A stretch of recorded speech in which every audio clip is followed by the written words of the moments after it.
So we looked at questions like what innovations have you seen in K-12 curriculum? Um, uh, what innovations are needed? What sorts of STEAM professional development would be most beneficial to you?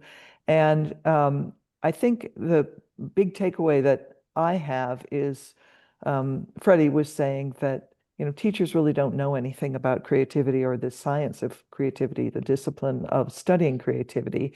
And that one thing we can do is really help them to understand what creativity is by giving them exposures to lots of different models about what creativity is and how it works. And Freddie's got a chart that she's going to send to Lucinda. And the idea is that it would help teachers and kids to look at the process of creativity as they're going through it and as they're thinking about it. I think that's Yeah. Perfect. Yep. Okay, so next up, STEAM for all. Well, there was only 3 of us in our group, so we are going to tag team. How about that?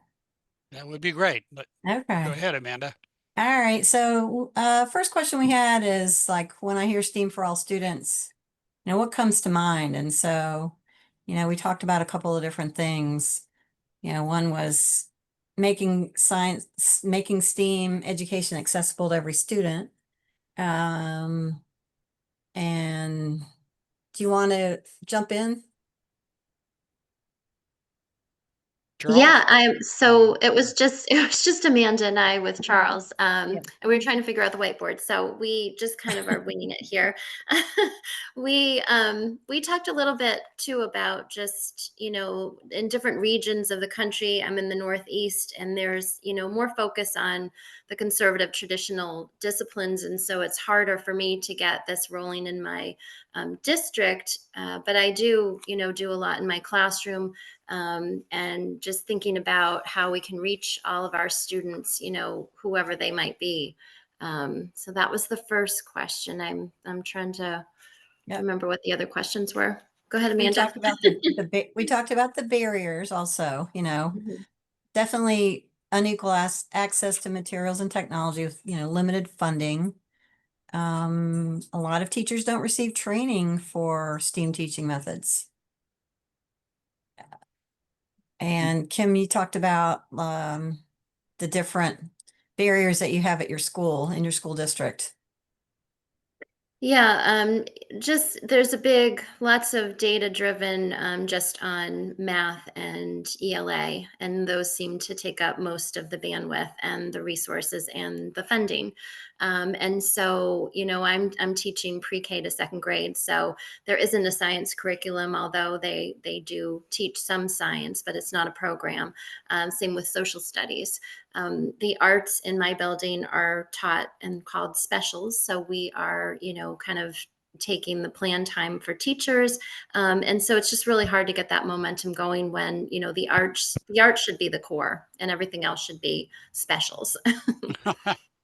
I'll add one of the solutions we had to our problems was to build networks of teachers who collaborate and share STEAM lesson plans, kind of like this group. But maybe expand it some, maybe regionally, push it where those that have, and we didn't get to that question, but those that have models, that have curriculum that work, see if we can reach out, share that with teachers that are interested in establishing STEAM programs in their schools, and really start a big network so we can share each other's ideas and really get this thing going. Right. Okay. Another part of the solution was for some of those barriers is with the grants as well, looking at grants, reaching out to different suppliers directly to say, hey, do you have a program that can help support my classroom? And an example I gave is with Biorad. They offer a $2,000 teacher grant for you to order supplies for your classroom, but they're a middle and high school vendor, biotech vendor. Vernier is another one. They offer K-16 grants that you can order their material. So a lot of it is specific to that company. And there's also local grants. I know HEB in Texas, they have some great grants that they give to their teachers in this state.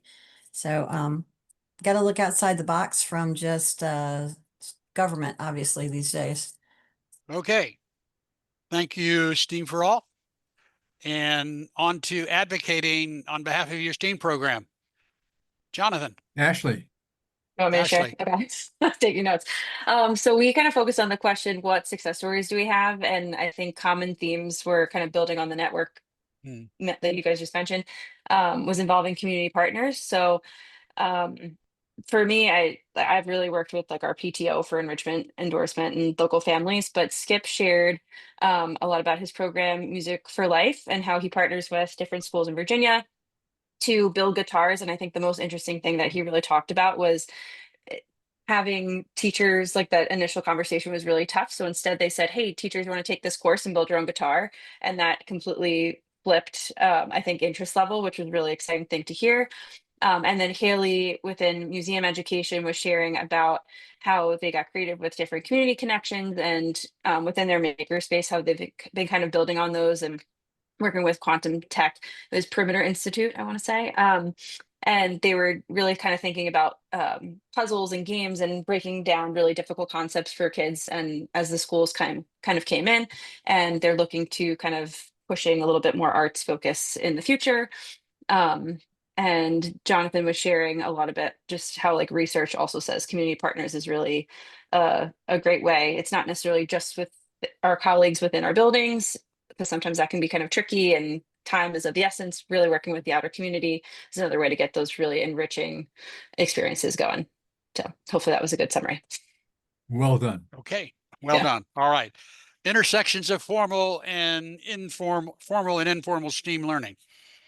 Okay, we kind of went over a big thing is the struggle. A lot of us were talking about just getting the buy-in from the different populations that we service, the language barriers that happen just for the populations that we're servicing, and how can we be more open in promoting it. We talked a lot about the drones and how that kind of is like the hit thing, and learned a lot about drone soccer, which I didn't know. Thank you. And just really understanding that, I mean, it is across the states, that it's not just in more of informal things are happening than formal things are happening. I think we try school events, and we talked about different school events and different library events for kids to join in at. But we do see there is a barrier happening right now. My group, anything y'all want to add to it that I didn't cover? Okay. Yeah, you All did a right, great to- job summarizing. I was just going to say the parent buy-in is one thing that we really talked about, like having that parent buy-in and like will really help sustain that student interest. And that's something that we were like really working on, but still trying to figure out. So we had some good conversations about that. Good. Okay. To wrap us on the summaries, connecting the A to STEM, bridging the divide. Julie. Get everything turned on here. Okay. Most of our notes and stuff are on our whiteboard, but we talked about the barriers, and a lot of it was self-confidence. A lot of teachers, if they don't see themselves as an art teacher, even within the sciences, I'm not an engineer. The other part is the ability or the opportunity to have conversations with a wide variety. You know, we talked about how a lot of teachers, it's like all the science teachers sit together at lunch, all the math teachers, all the art teachers, and so you don't get chances for some of those conversations that could lead to stuff. The size of schools, sometimes it's easier in a smaller school than a larger school. You know, if you're trying to coordinate between different areas. Let's see, what else did we have? Just defining what do people think about what STEAM is. And I know as a science teacher, we talked about modeling, which is one of the practices, and it was really hammered that it's not just a pretty picture, you know, That's not what a model is. It's got to be usable. It's got to convey information.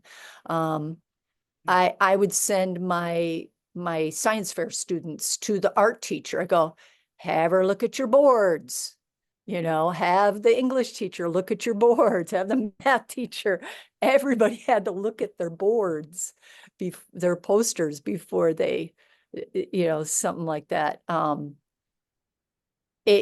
it's hard to make those connections if you don't have the knowledge, and we can't all be experts in everything. So those conversations are very, very important. As far as PD, summertime, making sure that you're inviting a broad range of disciplines so those conversations can happen. Engaging community centers, you know, your museums, your art museums, you know, the opera, all of those places. You gotta take advantage of those too. So that's what we talked about.